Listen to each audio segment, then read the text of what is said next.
tonight's webinar is all about early years teacher training. So thanks very much, everybody, for joining us. As I've already mentioned to those who were here at the very beginning, Charlotte, my colleague, is with us. She's our early years ITT consultant. Some of you may have already spoken with her.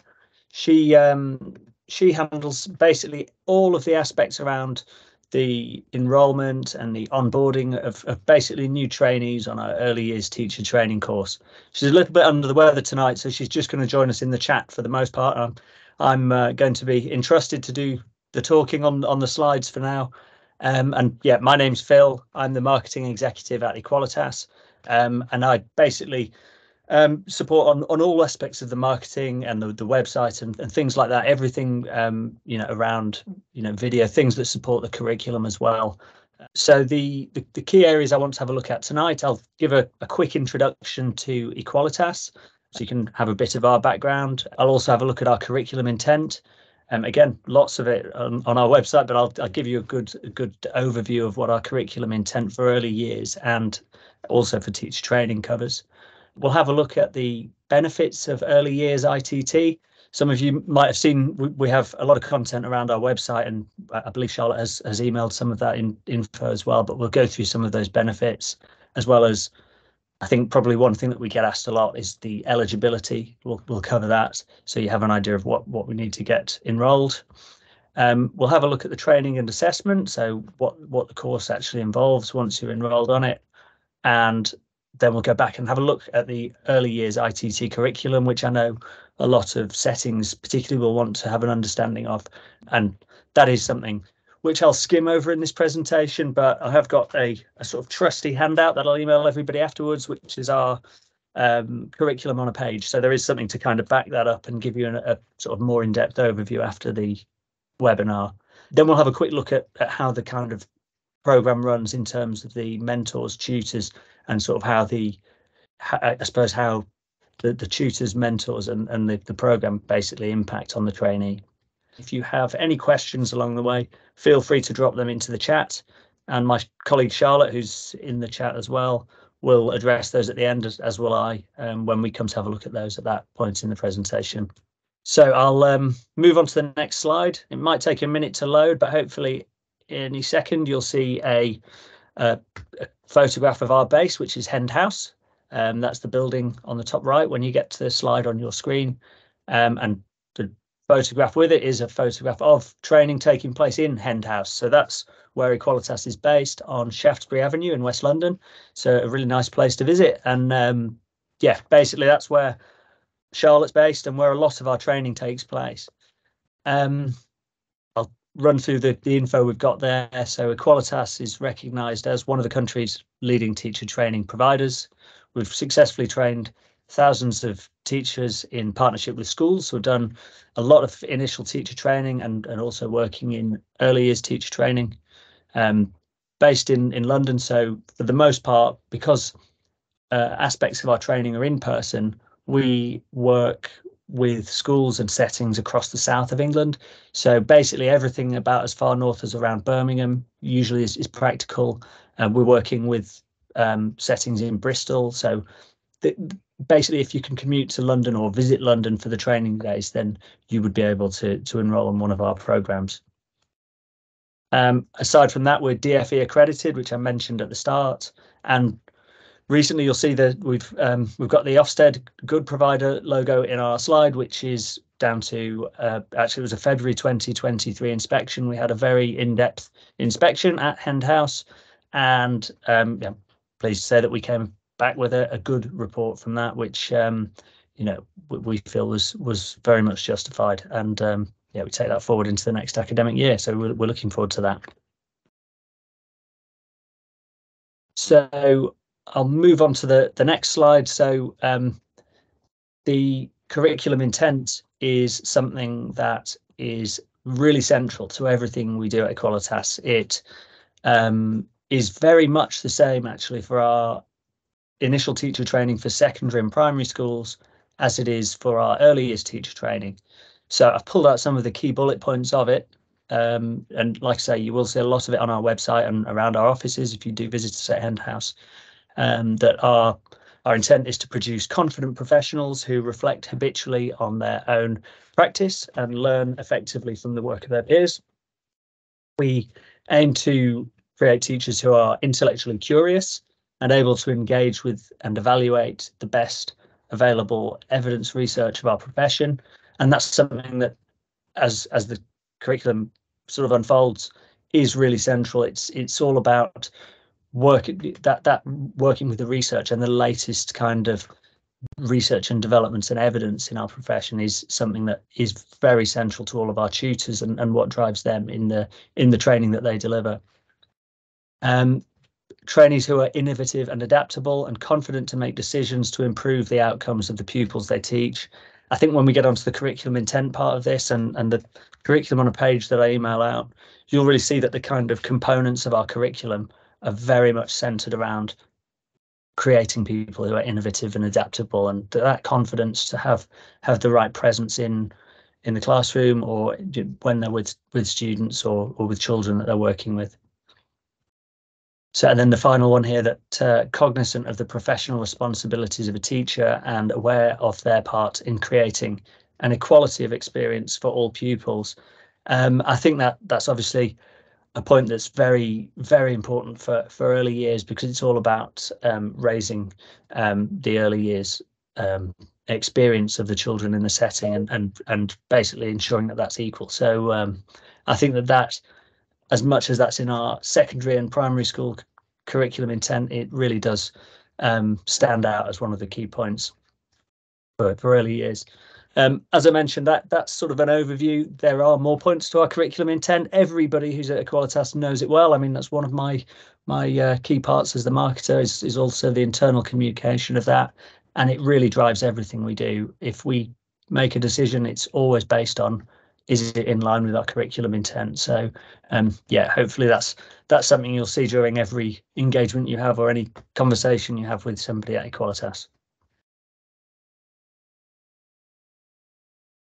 So moving on to the next slide, this is something, as I mentioned, which quite possibly if you were sent an email from Charlotte and you've decided to sign up to the webinar, you've probably already been made aware of some of the benefits of early years status, and there is a lot being made out of or not being made out of, a lot being communicated out there about the benefits of it. I think probably the biggest advocate of early years education at the moment, or the most notably famous one, is probably the Princess of Wales, who is really campaigning to increase early years education and improve early years experience. And that is something that is one of the reasons why funding is available for e-Qualitas. So the key aspects that we've picked out and that we're aware of as the benefits of the status really are for everyone involved. They're for the trainee who gains the status, they're for their colleagues, they're for the setting itself, and for the children they work with. So it's e-Qualitas is designed to enable early years professionals to deliver a consistently high level of childcare and education. And I think that word consistently high is probably, the key aspect of that. It enables a setting to upskill members of their team, which is massively important for a setting and its staff retention. So developing those skills and improving the job satisfaction of an employee. And then they're able to lead by example and raise the professional standards and also the aspirations of their colleagues who are around them. Because I think that the word leadership is very much key to early years teacher status, and it's something that you'll see. And I mentioned Princess of Wales. A lot of the things she's talking about is the sort of raising the standard and having that kind of upskilling of people who are already working in the area. I mean, one thing that we mentioned in some of our videos as well is that it can increase parent trust to have staff that have early years teacher status. I think parent trust is something that, I mean, it's not always just about an Ofsted rating. It's about a lot of things and what people are aware of in a setting. Having been I'm a parent myself, I know that when my daughter was at nursery, it's very reassuring as a parent to see that people are actually teaching your child things and not, they're not just, I don't know, playing all day is great, but they're actually learning while they're at nursery, and that there is teaching and that there is a high standard of education and care as well in the setting. Looking at the next point, so we've got that trainees are employed by a setting. So that's something that the 10% being a benefit of it is that you can study for it while you're working, and it doesn't sort of take over from your day job. You're still able to work, whether it's part-time or full-time, but you don't get taken out of your setting to do full-time study. You very much 90% of what you're employed to do is what the trainee will be doing while they're studying. So it's a relatively small amount of time commitment for a trainee. I mean, it's a time commitment and there is work involved, and that is something we'll talk about as we go on. It's not, just carry on your day job without, as though nothing's going on, but it is relatively small. And the next point about the DfE funding kind of addresses that a little bit for the settings point of view, because when they look at the fact they are losing probably a very skilled employee already before they start the training, they'll lose them for 10% of their time. They are incentivized by the DfE with a £7,000 incentive. They're kind of motivated to do that because it will effectively it will help to sort of mitigate for the 10% of the time they're losing a member of staff, whether or not they want to use that for salary enhancements or for supply cover or to help with employment costs. There are a number of ways to use it, and I will be able to email a guideline about that after the presentation. But yeah, there are lots of benefits, and I think probably missing from this slide, but you will see it on our website and in the other video I've actually made about this, the benefits of it is obviously to the children, and the children get the higher standard of childcare education, and that is the reason the DfE are funding it, and people like the Princess of Wales are championing it. So it's definitely a win all round.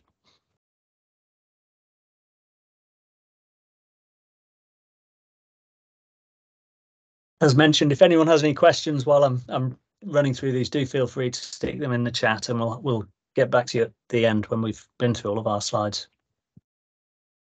So one of the things, as I mentioned at the start of the presentation, is that eligibility criteria is probably the thing that we have the most emails about, and that I'm sure Charlotte will attest to this, that we get a lot of phone calls about. And as soon as people start looking into it, eligibility, am I able to do it?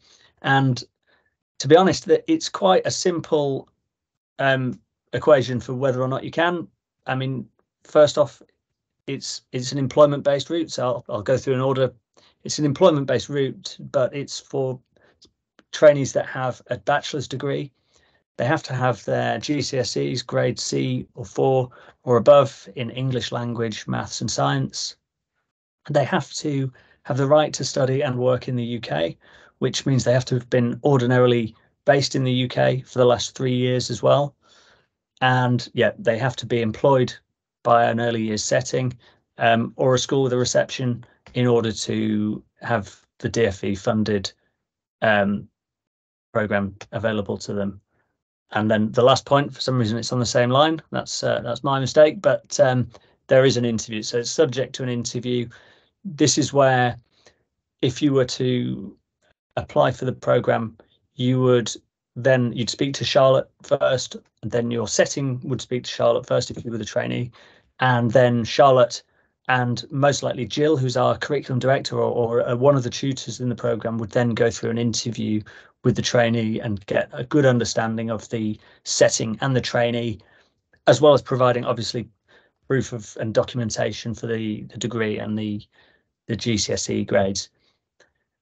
We do get asked often if, for example, if a trainee's applying from a different country, or they've studied in a different country, whether or not their GCSEs and the degree can be considered. I mean, the answer is yes. There is. I mean, this is where Charlotte's able to sort of advise a lot of trainees who get in touch with us. It's all a question of whether there is equivalency with the international region's GCSEs, or they're sort of equivalent to that. So there's a company we work with called e-Qualitas who are able to sort of confirm that equivalency. And if there isn't that, then we also are able to sort of point trainees towards basically a third-party company that will allow training towards getting the GCSE grades that might be needed. And just ensuring that eligibility is met. But those are quite they're pretty fundamental. They're on our website, and there can be grey areas on the eligibility, but it's something that Charlotte is well and truly an expert of. So if there are any queries specific to that, it might be, I can see there are one or two questions in the chat which we'll come to as we get to the end. But also, that's where having a conversation with Charlotte's quite possibly the best route as well after this call. So moving past the eligibility, the training and assessment. So having a look at the thanks, Charlotte. I can see she just got back to that question in the chat. So well, I'll scroll back through and have a recap on them as well when we get to the end. But as I say, eligibility is something that Charlotte really is the expert to advise on, and she's happy to do so, either now during the chat or afterwards. The training and assessment. So throughout the course, trainees have training sessions every 2 to 3 weeks. Training is mainly online, with some training face-to-face. Assessment is continuous throughout the course, with reviews each half term.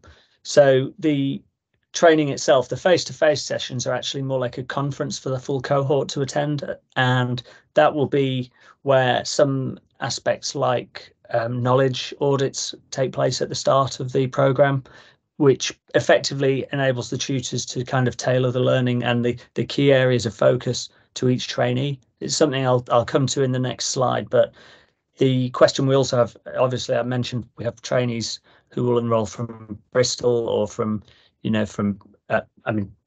many in London or nearer, but the south of England isn't always so handy as to come into London every week. There are definitely 2 visits required to come to London for training, and the rest of the training takes place online.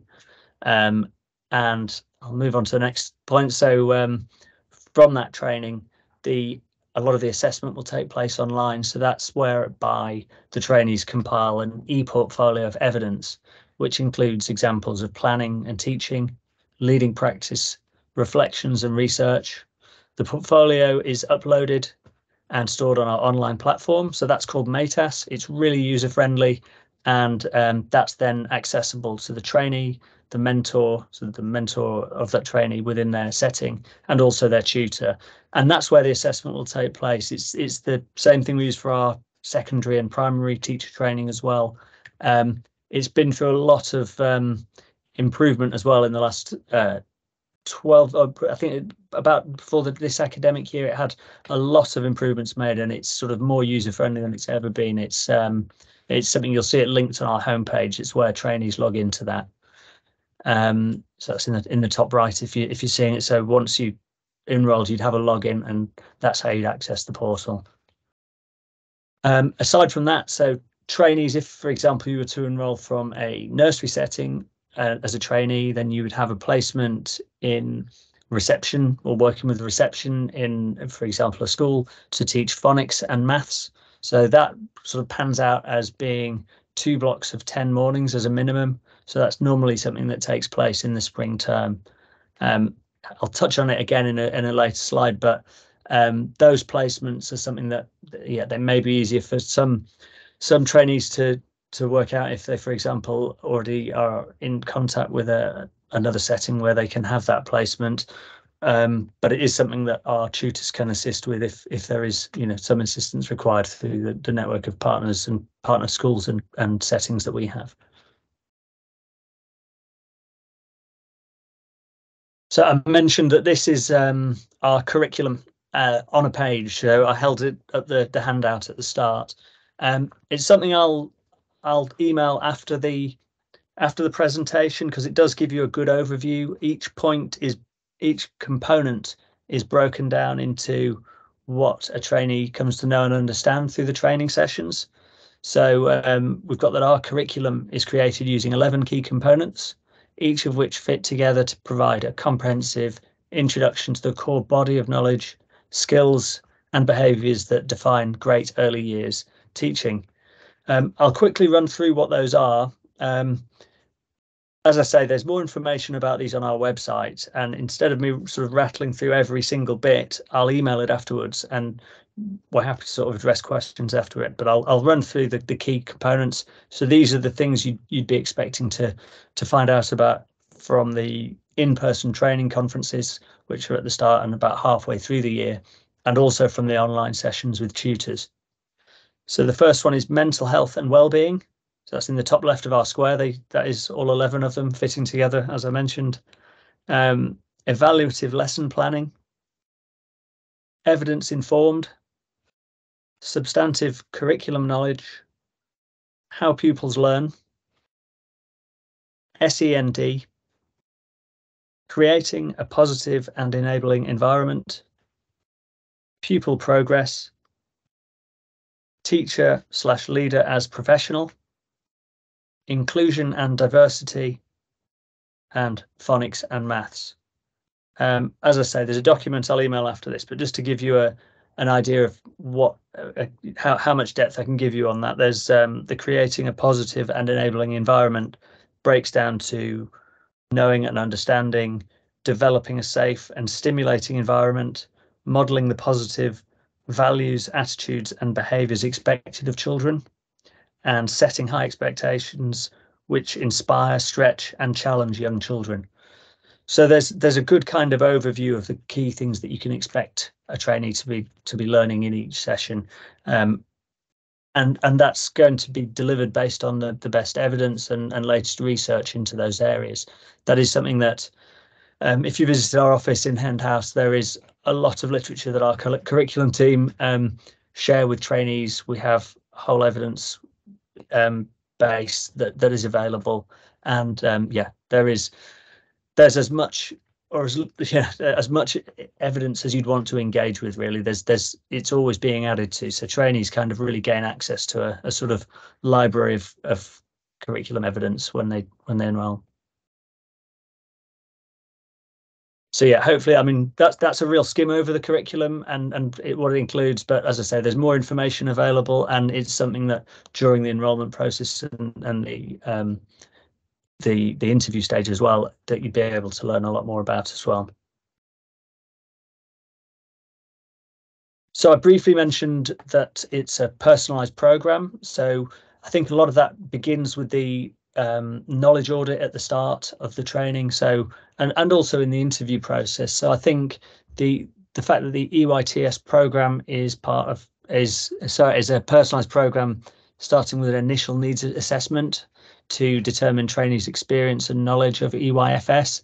So that then goes on to become the basis of the action plan for that trainee's journey through the course. So obviously, as mentioned, with the curriculum on a page and those curriculum components, everything they learn will fit within those, but it will be an understanding of how much sort of in-depth personalized training is required, and the training kind of goes from there. And speaking as having sort of been at the knowledge audits at the start of the initial teacher training program, I know that's something that the tutors really do work with every trainee and gain a good kind of idea of the landscape of each trainee's knowledge and areas of expertise.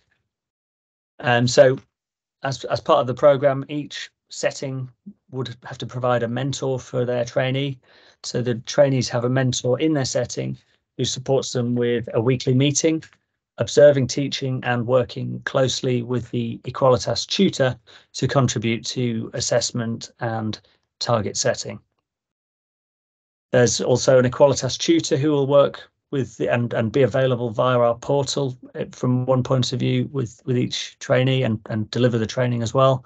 So they have a tutor who visits them a minimum of 5 times during the course.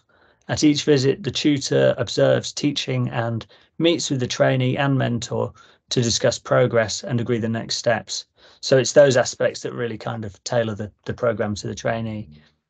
And trainees that have contact with their tutor remotely through the online platform and through meetings. So e-Qualitas tutors, as I touched on earlier when I mentioned about the placements, they are able to help in arranging placements, and they visit while each trainee is on a placement to observe teaching and to discuss their progress. And I think I've as I say, I hope I've not skimmed too much over our curriculum. I've got more that I could send to follow up to give you an idea of that. I can also send some information about the eligibility. But yeah, at this point, as mentioned, I'll have a look at what questions are in our chat, and if anyone wants to add any questions, well, Charlotte and I will be happy to provide an answer if you have any. So yeah, I'm just having a look. We had a question during the chat that Nida asked if the degree can be any mark, and yeah, that's Charlotte's responded to that one. So just having a look, it's got to be a full BA degree or a Bachelor of Science, and the degree can be in any area of study. So thanks for that question, Nida. So Joyce is saying, does it include nursery? So I'm not sure. I mean, training is yeah, employment within a nursery setting is something that is eligible for if a trainee is employed within a nursery. I'm sure Charlotte's about to give a concise answer on it by the looks of it. But yeah, if I'm understanding correctly there, Joyce, yeah, employment within an early years setting does sort of yeah, give you eligibility to be part of the employment-based route. So Nida's just asking, do we need a maths and English test again with us? Yeah, so that's where we do kind of forward to that there is a third party called A Stars who we would forward you to, who would be able to enroll you to do a English or maths GCSE test if you needed to do that to enroll. So that is something that, yeah, we can send all the links for that if you did need any of those qualification criteria.